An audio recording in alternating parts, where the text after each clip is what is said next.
Okay, well, let's get this underway. We are talking with legendary turkey man Bill Hollister. Bill, happy to have you along here on our New York State Outdoor Writers Zoom session, which we're also going to convert into a podcast for New York Outdoor News. And we want to talk turkey hunting. I mean, here it is, May 1st, on the date we're recording this.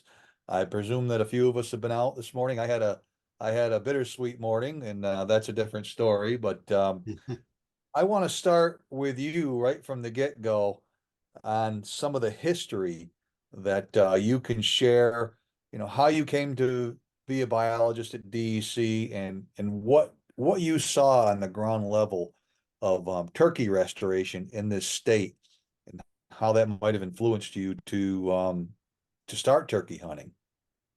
It's real interesting. We started off actually with the very first season in New York, which was 1968. Yeah, 68. And th there were only portions of 5 counties open in Western New York at that time. And the season was very short. It was only about 6 days. And the very first year, uh, it during that Western New York hunt, there were only 122 birds taken, and that was the total. And the state, of course, uh, started moving birds from Western New York and planned reintroduction into a lot of areas along the southern tier, and then to the Catskills and uh, up around Washington County and so on. But before that, from 1952 to 1959, the state of New York had a game farm uh, at Sherburne, New York, and raised birds that had they purchased from out of state, probably most of them from Pennsylvania, but they were raised from the time they were young, and they really did not lose their domestic facilities. They didn't do well, and kind of interesting. The very first wild turkey I saw was I just gotten out of the service, out of the army, and I was in Putnam County with Mike Rodak, who was a principal technician and very uh, skilled outdoorsman, uh, hunter, trapper, and so forth. And he had been working for DEC for many years.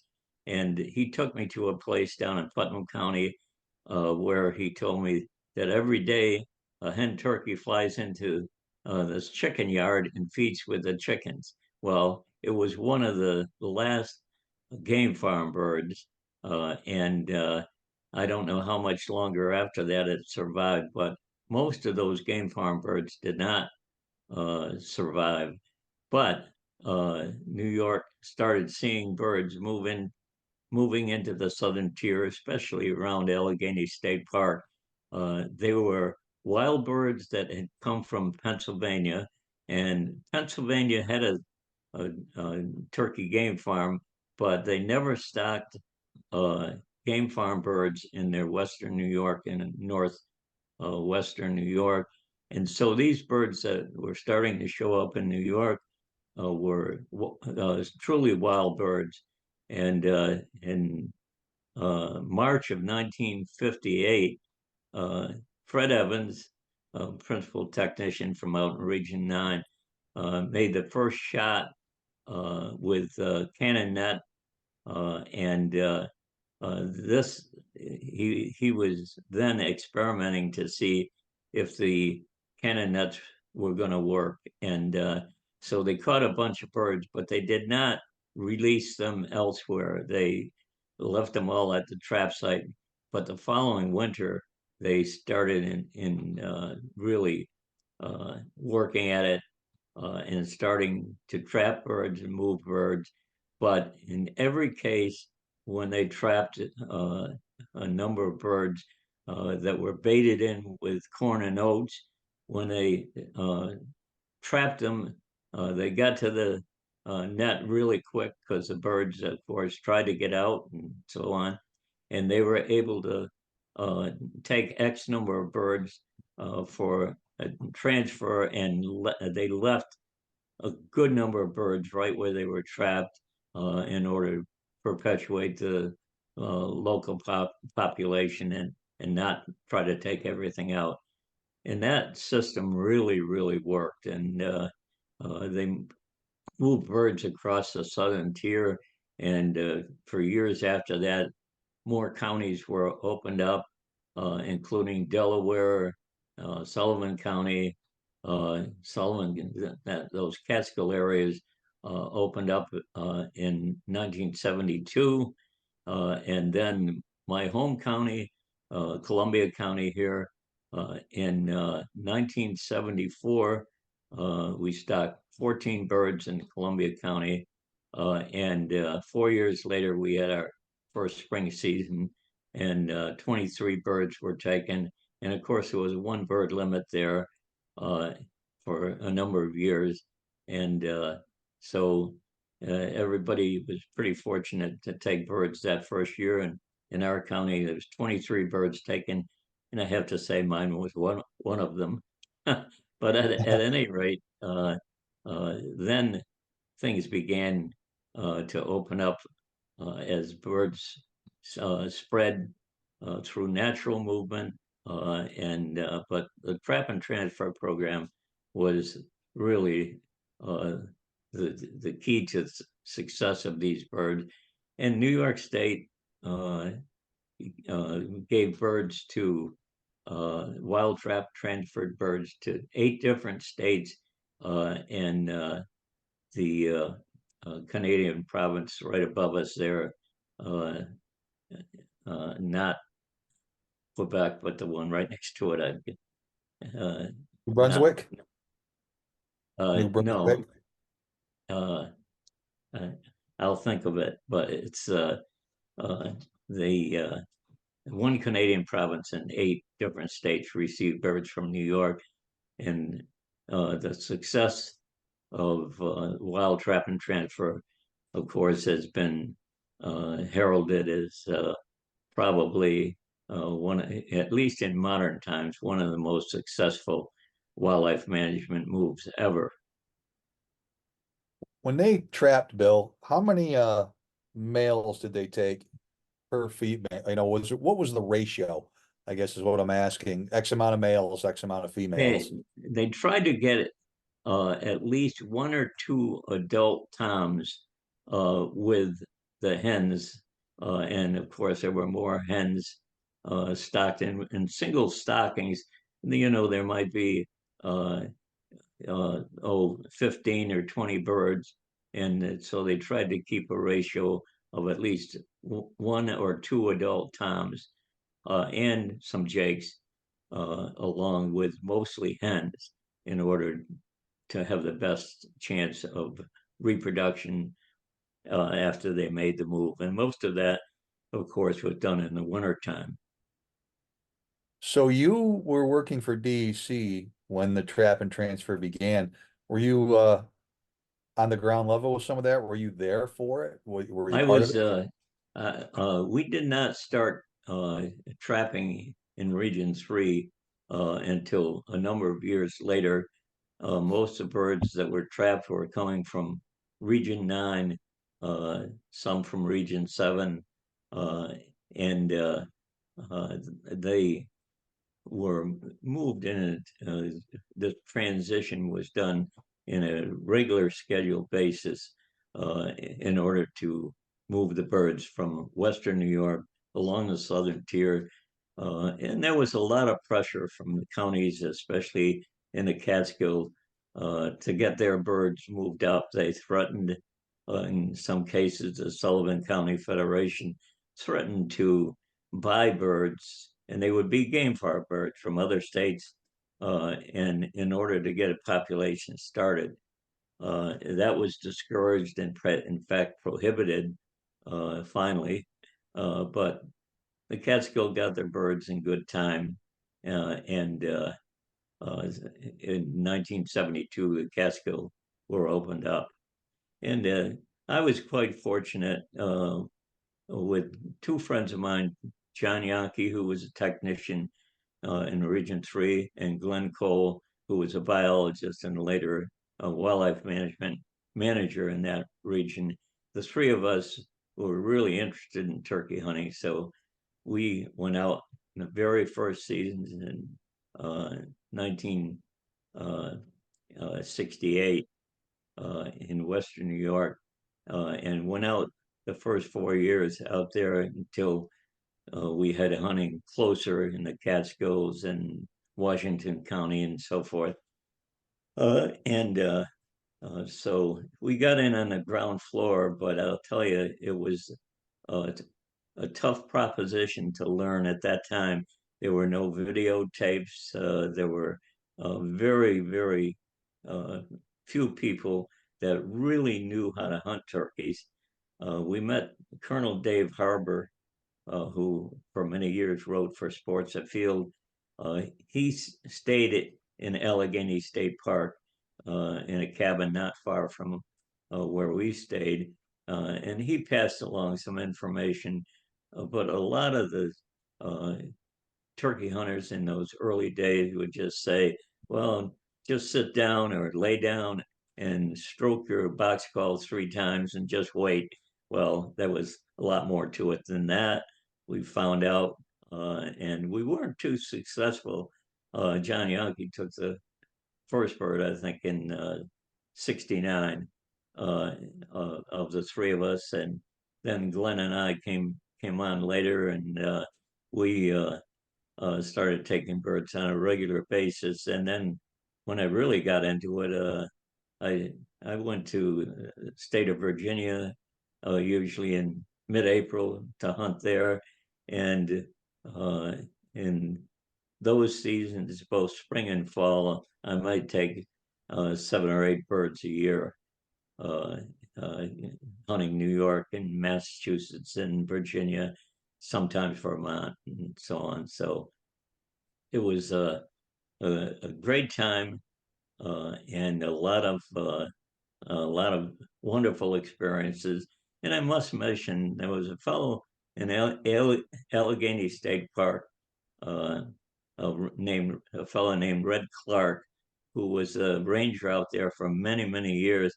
And he was probably as helpful as anyone to us in getting started and working in the park. He knew where the birds were, and that helped a lot.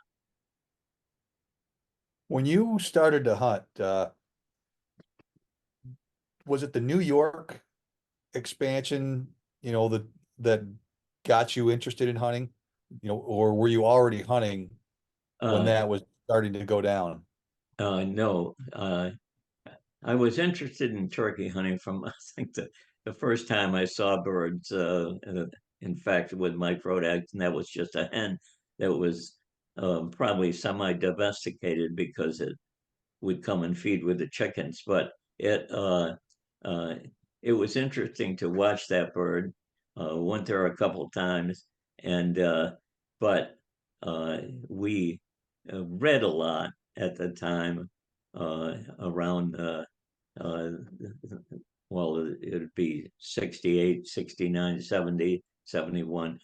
Uh, but it was New York's uh, pioneer programs in Western New York that really got us interested and uh, made the trek out there to hunt for 3 or 4 days. And we began to get more proficient with the calls, and uh, soon we were calling with diaphragm calls, and of course, a good box call worked wonders in those days. And as seasons opened up, I hunted in Washington County. Uh, 1976 was the first year up there. Uh, then our area right around Columbia County, Rensselaer County, 1978. By that time, we were pretty well schooled and were, taking birds each year. And of course, from uh, uh, the first open seasons where there was a one bird limit in the spring.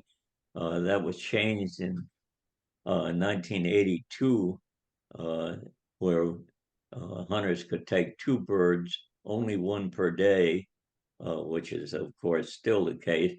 But throughout the 80s, the season was split, so you could take one bird from the May 1st to May 16th, and then May 17th to the end of the month, you could take a second bird, but you couldn't take two birds during that early part of the season.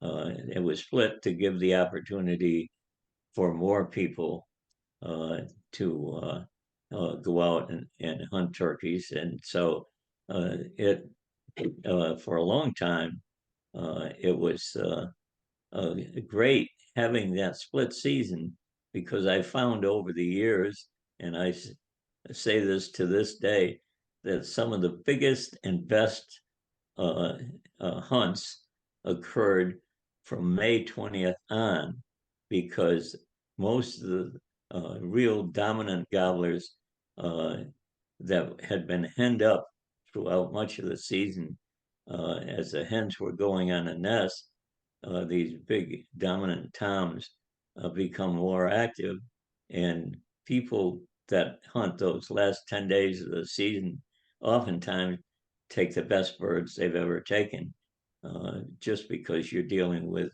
some of the dominant gobblers in the population. I've heard you say that before. Now, I remember the split season that was in my early days. And why did they do away with that, in your opinion?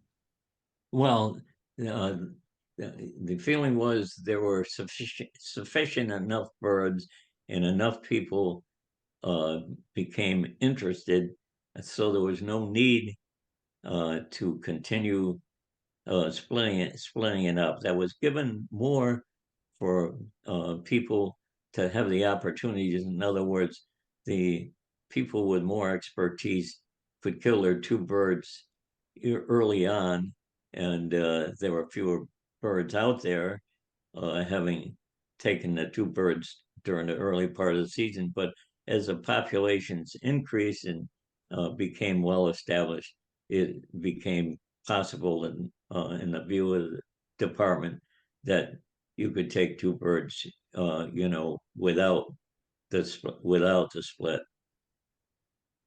and that When was did pretty it, much it. And it's been that way for many, many years since then. at what point in your turkey hunting career did you say, okay, I've got this figured out now. I'm confident that wherever I go, I can kill a bird, and you really just, you started taking other people and showing them. I mean, where did you cross that line? Uh, Very, very early, I started taking people out. In fact, I'll give you an example.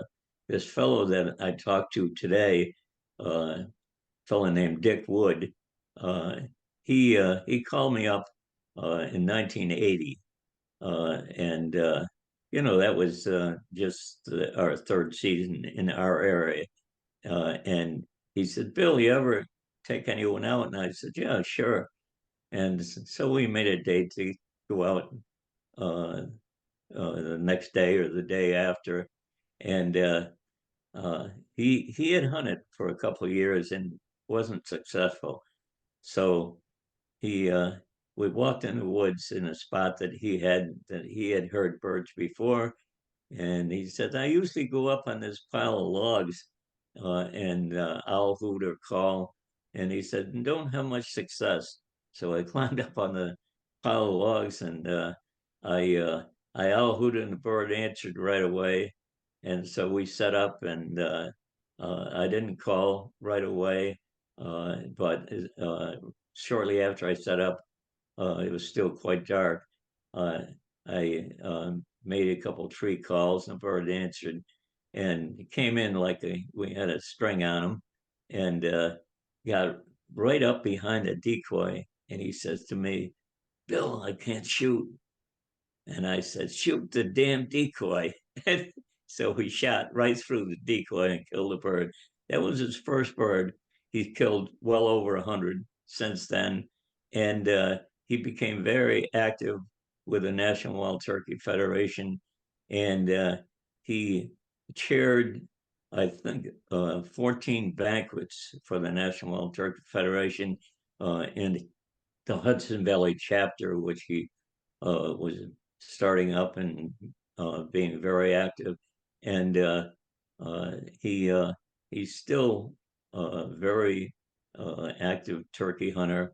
And in fact, I talked to him today, and well, he didn't kill a bird. He's still out there, and I believe he's 88 years old and still at it and doing very well.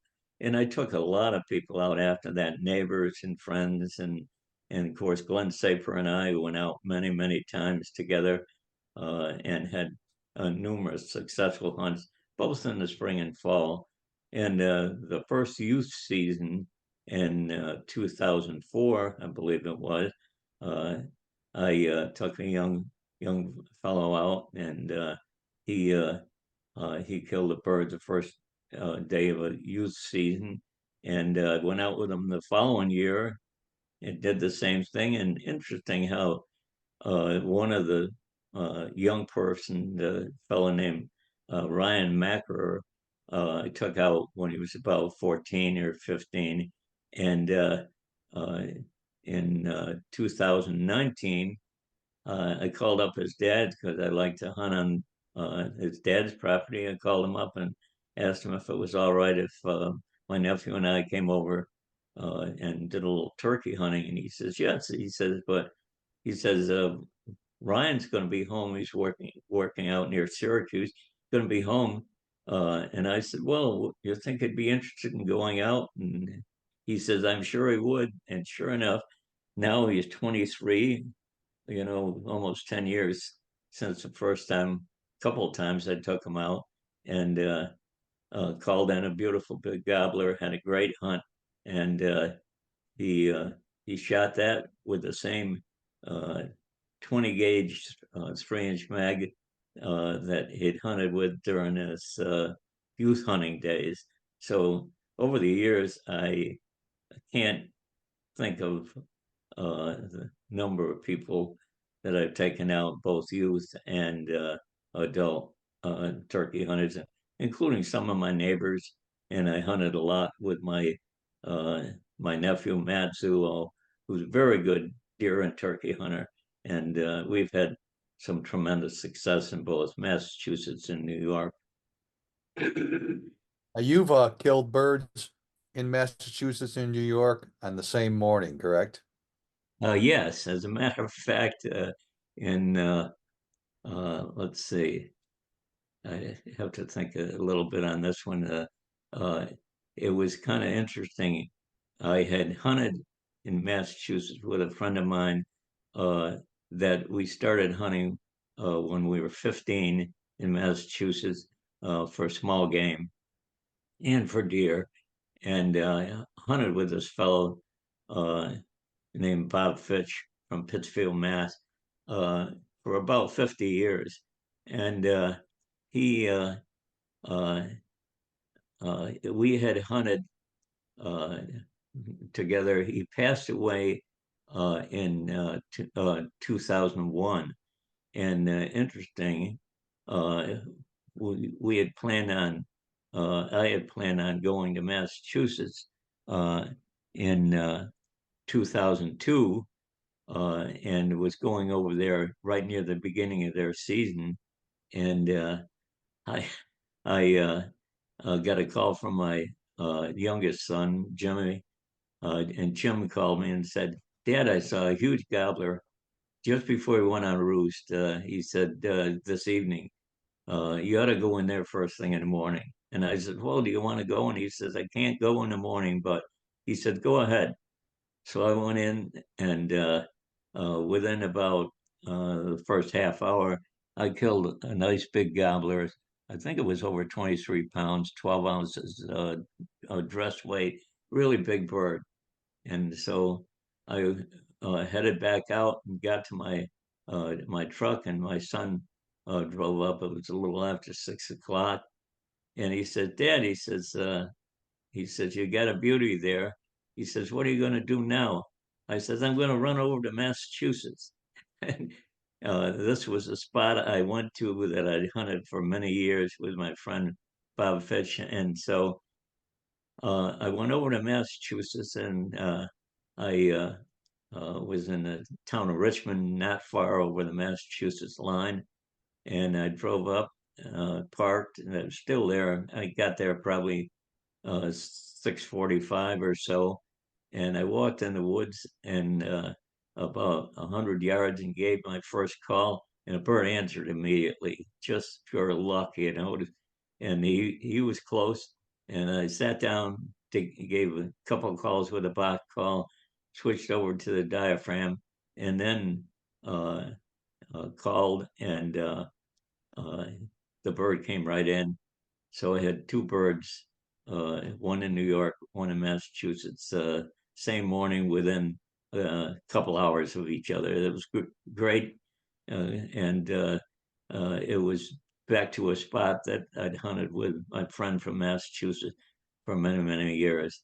An interesting thing, of course, when Massachusetts first opened their season in on May 5th, 1980, I both my friend Bob Fitch and I applied for permits, and it was a limited draw. And wouldn't you know, Bob, who was a resident, he did not draw a permit, and I luckily drew a permit. And of course, both of us had our sights fixed on killing the first bird in the state of Massachusetts in modern times. And he didn't draw a permit. So he came over to New York that year and hunted with me before Massachusetts opened up on the 5th. And I went over there on the 5th and went to a spot actually where you can drive in from New York off of Route 22 up the mountain there, and you go only about a mile and a half or so, and you're in Massachusetts. And I figured this is going to be a good spot because most people will be, coming from the Massachusetts side. And I went in, and I had scouted this area quite a bit, and I went in, and I sat down, owl hooted, and the bird answered, and it was close by. And I didn't make another sound. I heard a vehicle coming in the road, and I don't think I've told this entirely like it really happened, but two guys got out, and I hadn't made a call with a turkey call because I didn't want to let anybody know that there was a bird gobbling. And so after he answered an owl hoot, I shut right up, and pretty soon this guy comes up the road in a vehicle, and two guys got out. I could hear the door slam, and they were just up the road a short distance from me. And when they slammed the doors, the bird gobbled. And I said, "Oh, Christ, was I upset?" And so, because I was sitting there just waiting for the bird to fly down. And so, pretty soon, uh, I I uh, figured the guys were moving closer, but I couldn't hear them. And all of a sudden, one guy shot, and it was, before legal shooting hours. It was still dark, and he must have seen the bird up on a limb. Totally inexperienced hunters, I'm sure, and it was the first year for Massachusetts. But he shot, the bird took off from the limb. I couldn't see it, but it flew over my head, only about probably 20 feet overhead. And of course, I didn't shoot, and let it fly down. And I never heard anything from those guys afterward, but I immediately left from where I was and walked about 100 yards to the other side of this old logging road. And I had scouted this area quite a bit, so I knew there was good numbers of birds there. Sat down and started calling, and I called in the bird and shot at 5:25, 12 minutes into the season, into the legal time in the season. And so I uh, got up and I knew that Massachusetts check stations were not going to be open for another couple hours or more.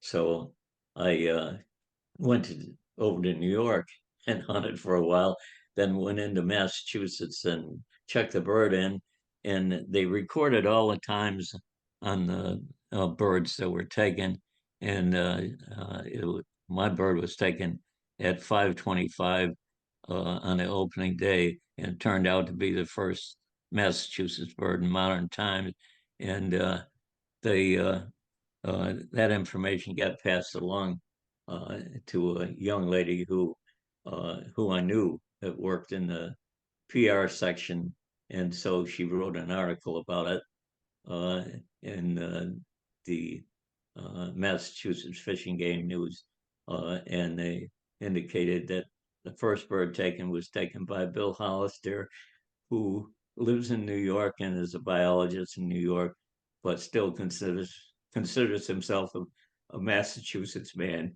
So it was pretty interesting. And So go what I'd ahead. like to what I'd like to do, Bill, is ask you about your approach to hunting turkeys. I mean, right from whether you roost them the night before or you go in cold, worrying about how well you know the area, and your approach to finding them, calling them, how close you get, how much calling you do. Your what's your approach to killing turkeys? Okay, my approach uh, for many years, from the time we first went out to Allegheny State Park, my approach and my two buddies that I went out with, we would try to roost a bird the night before and get a good location on a bird that gobbled the night before, usually to an owl hoot, but sometimes to a gobble call. And so we'd get an answer, we'd pinpoint where a bird was, and in every case, I'd try to get elevation on the bird to at least get at the same contour level that that bird is at, or preferably a, a little above him. And in many cases, that means you got to skirt around a little bit so you don't want to walk into him. But if you get about above him, you've got a much better chance, I feel, of getting that bird in. And once you set up, uh, I usually owl hoot the bird in the morning, and I found I used a commercial owl hooter for a number of years. And one year in Virginia, I wasn't getting much of an answer with my owl hooter, and I started using my natural voice, and I found I got response much better because I could kind of vibrate and gurgle the owl hoot towards the end, and I'd get answers oftentimes right away. And so once uh, I'd go in and get above the bird, I'd try to get early in the season, I'd try to get uh, uh, no more than about 150 yards above the bird, or set up about that distance. And as the season progresses and more leaves come on the tree, uh, I felt you could move in much closer, and lots of times I'd try to get in to within 75 to 100 yards, uh, being careful not to get close and spook the bird off the roost. Hey, And Bill, that that has worked very well. let's hear that owl hoot. Want to hear it? Okay. Okay.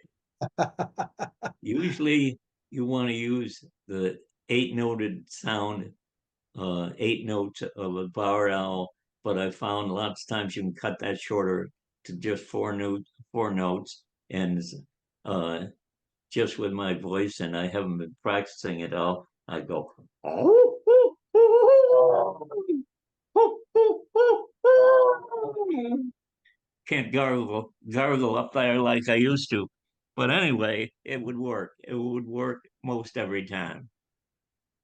Thanks for doing that. So you're getting up to about 150 yards. And Early do you in do, the season. yeah, do you do a lot of calling while they're in the trees still? Oh, if I'm feel I'm pretty much alone in the woods, I try to do very little calling while the bird's still on the roost. Uh, I've all hooted him. I know where he is. If I can get above him, I might, come out with a very soft tree call, and just a few notes on the tree call, and very soft notes that a hen would make uh, while she's still on a roost. And, you know, obviously, when you call in a bird, call in a gobbler in the spring, you're actually reversing nature. Usually, the gobbler uh, sits up on a roost. Uh, Hens come in nearby. He's gobbling, and uh, birds make the hens make three calls before they come down, and then they might yelp a few times after they come off roost. And he's generally waiting for the hens to come close. But when you set up and start calling, you're actually uh, kind of reversing nature. You're calling that gobbler to you, and so uh, it's you can overcall by talking too much when the bird's on roost. Uh, Lots of times, especially as you get later in the season, I'll uh, talk very little, uh, maybe only one or two times if I get a response when they're on roost, and then uh, uh, not not call oftentimes till I hear them fly down. And I used to be able to hear them fly down good, as Glenn Saper can attest, having much better hearing than I had uh, many, many times, uh, I wouldn't hear a bird fly down. Early on, I'd hear the wing beats. I'd hear a gobbler spitting and drumming when he's close. But as age caught up with me, I wouldn't hear them. But I often, of course, heard enough uh, to hear a gobbling bird and hear hens and so forth before I got started in my calling situation. But later in the season, I'll call much less. I carry a wing, a very stiffened up wing uh, in my backpack or in my pouch in the back of my hunting vest. And lots of times, if I got a bird on roost, uh, I'll do a fly down cackle on a diaphragm call and beat the wing against my leg, and to make that natural sound of a bird flying in. And I I I've done that with jakes a number of times where I've taken a wing and beaten it against the log in front of me and have the birds come in and walk back and forth in front of me, uh, in just responding to the wing beats. It's kind of interesting that those natural sounds uh, in the woods with the wild turkey. Uh, they often respond to that. And in fact, years ago, it should tell us a kind of funny story. I uh, I was hunting with a fellow from Ghent, not far from us, and I was picking him up in the morning. And I got to his house and no lights on. Nothing would upset me more than people oversleeping. This fellow was oversleeping. I knocked on his door and got him up, and so we beat it over to where we were going to hunt. And as we were crossing a dike on a little farm pond, a goose started honking at us, and that got the gobbler gobbling, and the gobbler was above us, and we had quite a ways to go on a steep ridge. And so we got up above him, and the bird gobbled 2 or 3 times on his own. And so we got set up, and the fellow was off to my left, and I said to him, "Look, if the bird comes over and he's this side of the tree, I shoot him. If he's on that side of that big beech tree, you shoot him." And so I leaned against a tree, and I had a branch sticking right in the middle of my back, very uncomfortable. So I reached behind me, and this limb was about 10 feet long, and it had a lot of branches and broken off. And it was just a dead limb laying there. So I reached over to pull it out from my back, and I gave it a yank, and a bird gobbled. And so I said, that bird's responding to, because he thinks there's a hen up here scratching. So I gave it another yank, and he double gobbled. And so I guess I did that a couple more times. He came walking right in, and I never made a call. Never made a call with my mouth call or slate, or I had those calls laid down next to me.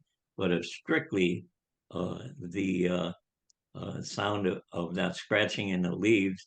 And uh, it's kind of interesting because I've got a hat here with a lot of spurs on, and I don't know if you can see it, but right in the front, I've got a nice set of spurs that have not that I haven't peeled the skin back on, and that's the bird that I shot without calling a Yeah, single you have to time. hold that higher, Bill.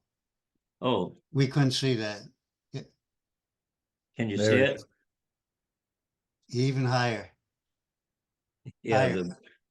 the pair right in front of the No, ones that. raise it. Put it on your head. What's that? Put it on your head. Put it on my head. There you go. There he is. Yeah, That's the hat you had on in Wells this winter. So yeah, Bill, the same hat. Yeah, and let me ask you, kind of interesting thing.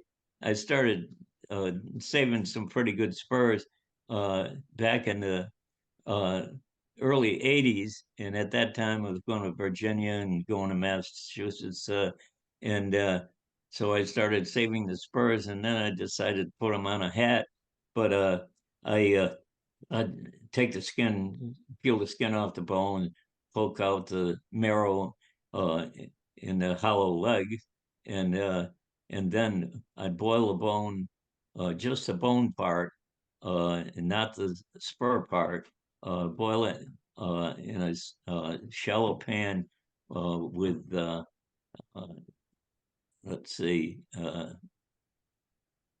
hot, hot boiling water, and trying to think of the thing that would bleach the bones and or bleach the bone itself.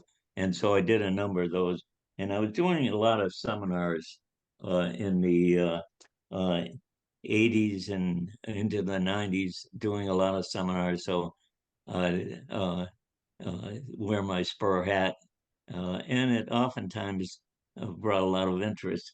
Interesting thing too, 1982, the first year that we had a two-bird season, I killed uh, two gobblers, and those are the spurs. I don't know if you can see them, Higher. uh, but they're pretty hefty spurs. Both hold them up higher. uh, There both they are. both very sharp, and the one bird at the bottom there are the spurs are about an inch and 3/4. So they're really, really good spurs. And so that was, uh, uh, I believe it was 1982, the first year of a two-bird season. So And Bill, getting back to the hunt, you said you're more likely to do the fly down cackle later in the season, and you also get a little closer to them then? You were starting to say there. yeah, later on in the season, as you get more foliage on, I try to get uh, oftentimes less than 100 yards, maybe even 75 yards.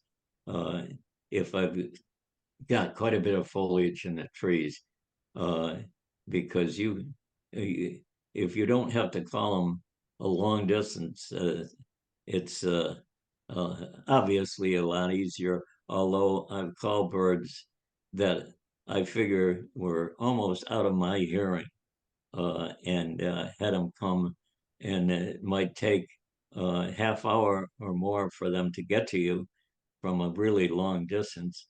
And yet, uh, if you're getting response uh, from a distance like that, I try to call sparingly, uh, but keeping the bird's interest up. And so I'll talk to them all the way in, but and I'll try to call softer as they get closer. And I've had birds come from a long, long distance. In fact, on one of our safaris up at Peck's Lake, I uh, uh, went out with a young Chamberlain boy, and Peanut, I think they called him. Yep. He, uh, I started working a bird that was a tremendous long distance away, and it came out of a woods that was probably 300 yards or more away, and I watched him walking all the way in. I made a big mistake on when I set up, and sun was not up yet.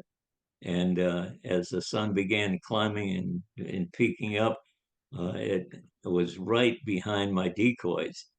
And I called this bird in, and at the time I was shooting with a red dot sight. And when I put this red dot sight on the bird, the sun hit that sight, and I could not see. And I tried to move with the gun a little bit to see if I could get the bird in the red dot scope, and I unsuccessfully touched off a shot and missed, and never should have. The bird, I worked at it for quite a long time, and it came from a long, long distance, and then I messed up when it was close, but that happens. So Yeah. what's your calling approach? And I know you still stick with a box call, and you also use a mouth call. And do you make a lot of different calls, or are you basically I stick with helping?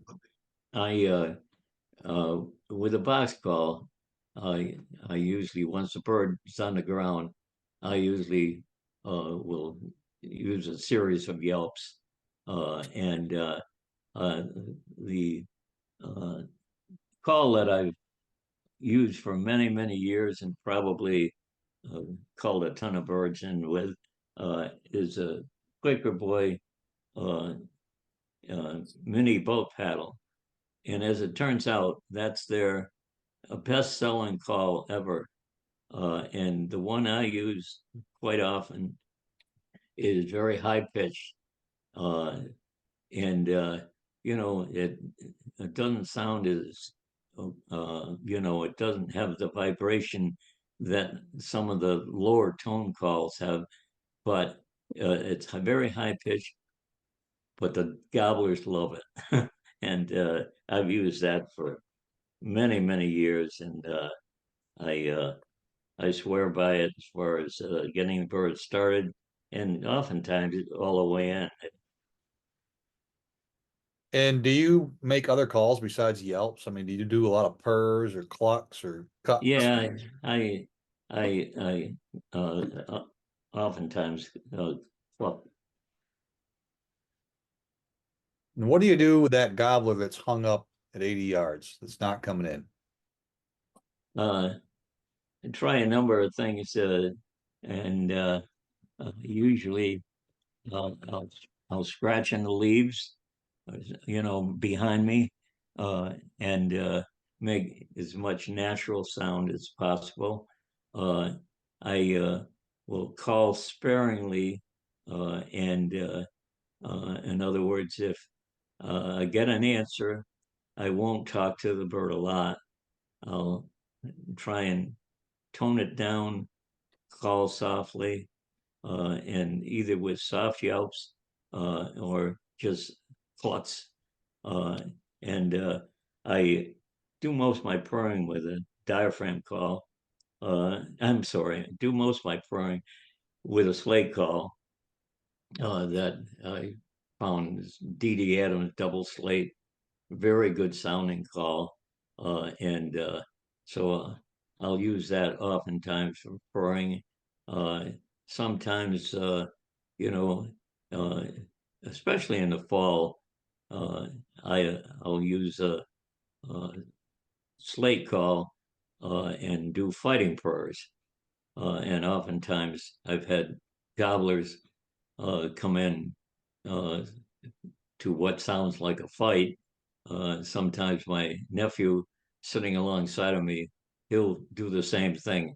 Uh, Both of us on slate calls, or sometimes he'll be on a box call purring, and I'll be uh, purring on a slate call and simulating a fight.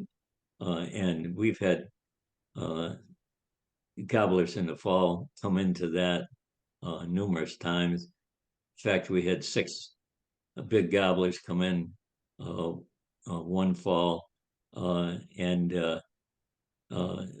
they came a long ways through an open lot after leaving a bunch of hens, and as they got right in front of us, uh, I was to the right, and so I was going to shoot the birds that were in the lead. So I pulled the trigger and dropped 2 great big gobblers with one shot. So that was surprising to my nephew when he saw 2 birds go down. But then, and that was when one of the early seasons where you could take 2 of the same day in the fall. And and then very next day in the same area, my nephew killed a nice bird too. So, but he messed up on the birds after I shot, and 2 went down. But it's a variety of calls, and of course, in fall calling is a lot different than spring calling. But I found that coarse yelping with a slow cadence in the fall works super on gobblers in the fall. And of course, you can shoot hens in the fall, good for many years. And well, the department advocates now shooting gobblers uh, in the fall and not too many hens. But for many years, you shoot hens in the fall, and they very good eating. I haven't killed many, but they make the best wing bone calls by using the 3 bones in the wing. I've made a number of wing bone calls, and I'm not very good on it, but I've killed 1 or 2 birds with using a wing bone call. But the best, of course, I still feel is a nice sounding diaphragm call and a nice sounding box call. And on some rainy days, I've used other box calls, especially those that can be used when they're wet and they still sound good. And so over the years, I've owned a large variety of uh, calls, both box and slates. And but I still stick with this mini boat paddle. In fact, I think I gave Dan Ladd one not long ago. Yes, and I called a bird in with it this morning too, actually. You And did. yeah, Well, one that's one went home in a truck and one still out there. My brother got his first bird this morning, and I screwed up. I misjudged the distance. But Bill, we've been going for about an hour here, and what I want to do is I want to open up the floor to some folks for questions. But before we do, let me just say, is there anything else you want to discuss while we've got you? Uh, well, I would like to wish all these turkey hunters that may be listening, wish them a successful season.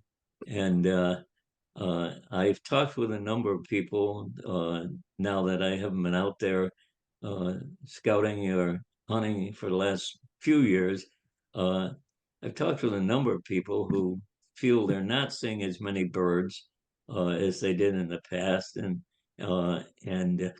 having more difficulty. And I've found over the years, uh, hunting new areas as they opened up were very uh, uh, good as a new area of the state opened up, for instance, Western New York, and then the Southern Tier, and then the Catskills, and then the Washington County along the Vermont border, and hunting Vermont, and so on. On some of these early seasons in new areas, uh, the birds were fairly easy to call in. And over the years, I think the birds have gotten a little tougher, uh, taking probably a little more strategy uh, in uh, in your hunting techniques.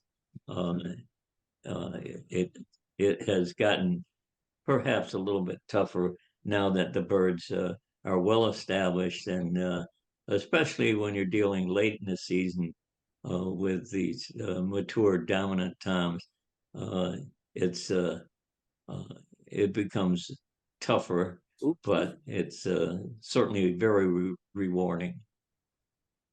Well, Bill, it's been a pleasure having you on. We got a few folks chimed in here, and I want to see if they have any questions for you. If you do have a question, make sure your mic is unmuted and fire away. And please identify yourself too, so because Bill can hear better than he can see. Bill, my name is John Jarzynski. I live in Western New York, and I have a flock of turkeys across the street from my house. And for the last 3 or 4 years, I've been unable to kill them. They gobble 20 or 30 times in the roost, and they hit the ground, and silencia, nothing. And walk right away from you.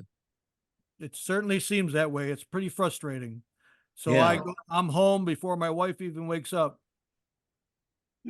Well, I had an interesting thing. Our local sheriff in our county many years ago, he's now retired. He called me up one of the earlier seasons we had, and he said, Bill, he said, I've talked to a bird on roost for 9 straight mornings. And he said, the bird comes off roost and walks right straight away from me, and he'll gobble as he's leaving and continues to gobble when I call, but he keeps on going.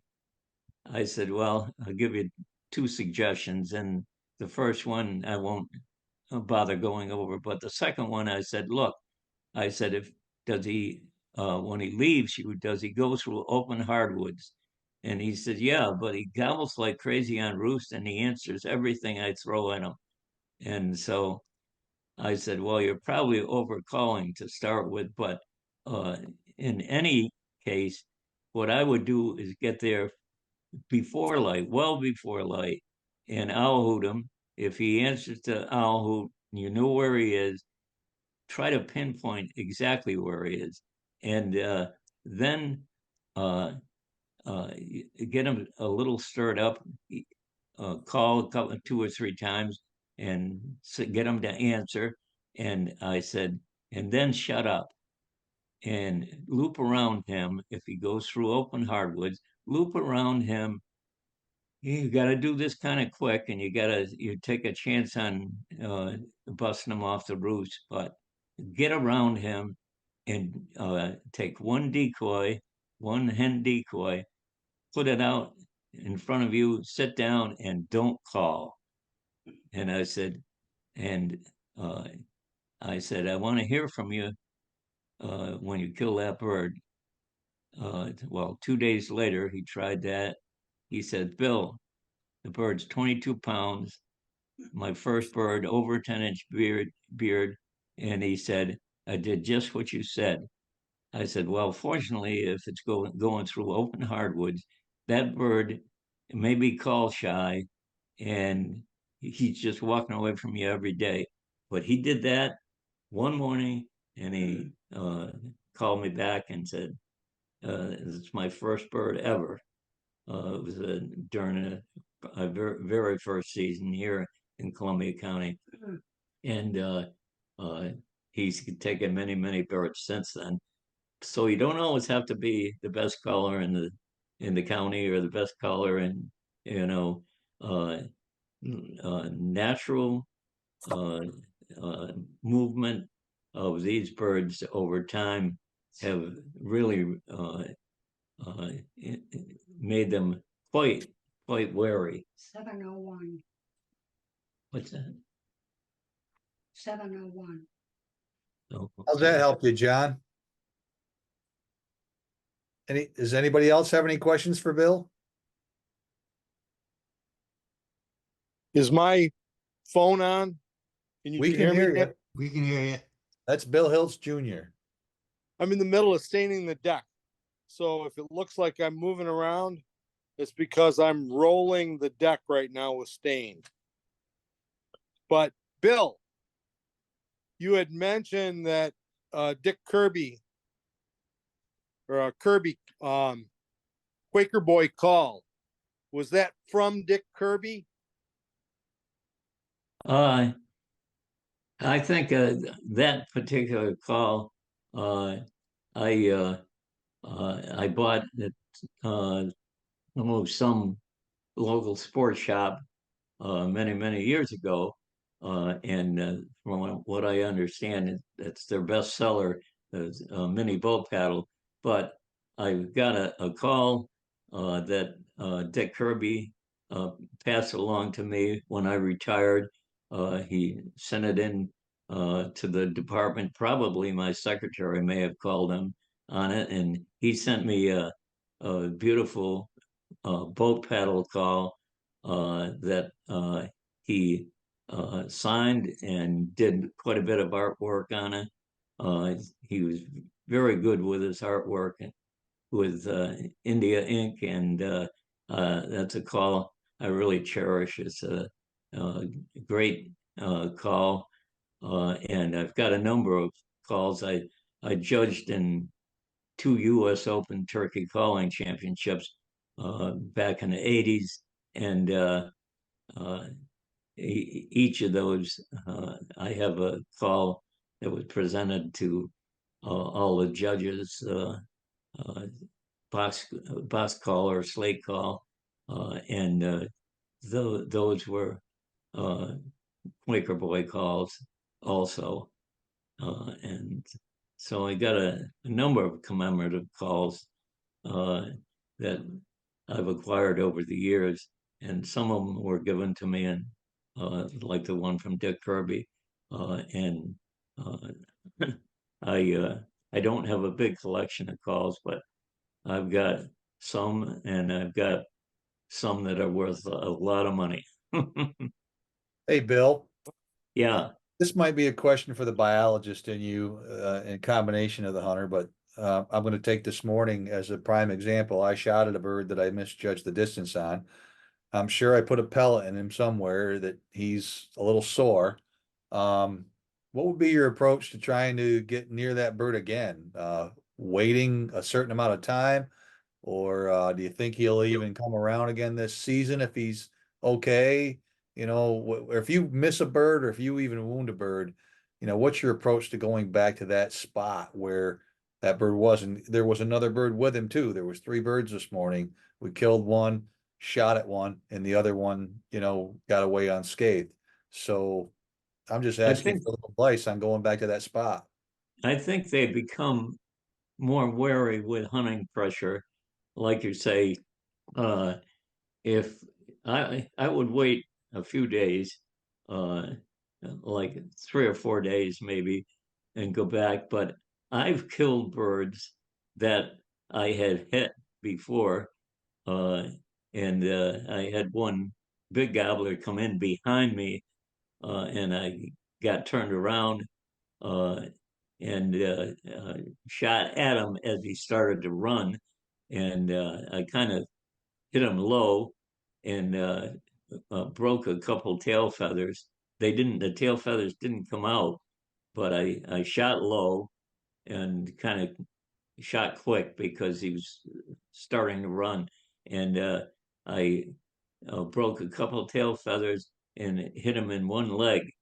About 5 days later, I went back to the same spot and called in the bird, and he came in beautiful, and I could see when he was fanning with two broken tail feathers. So I know it was the same bird.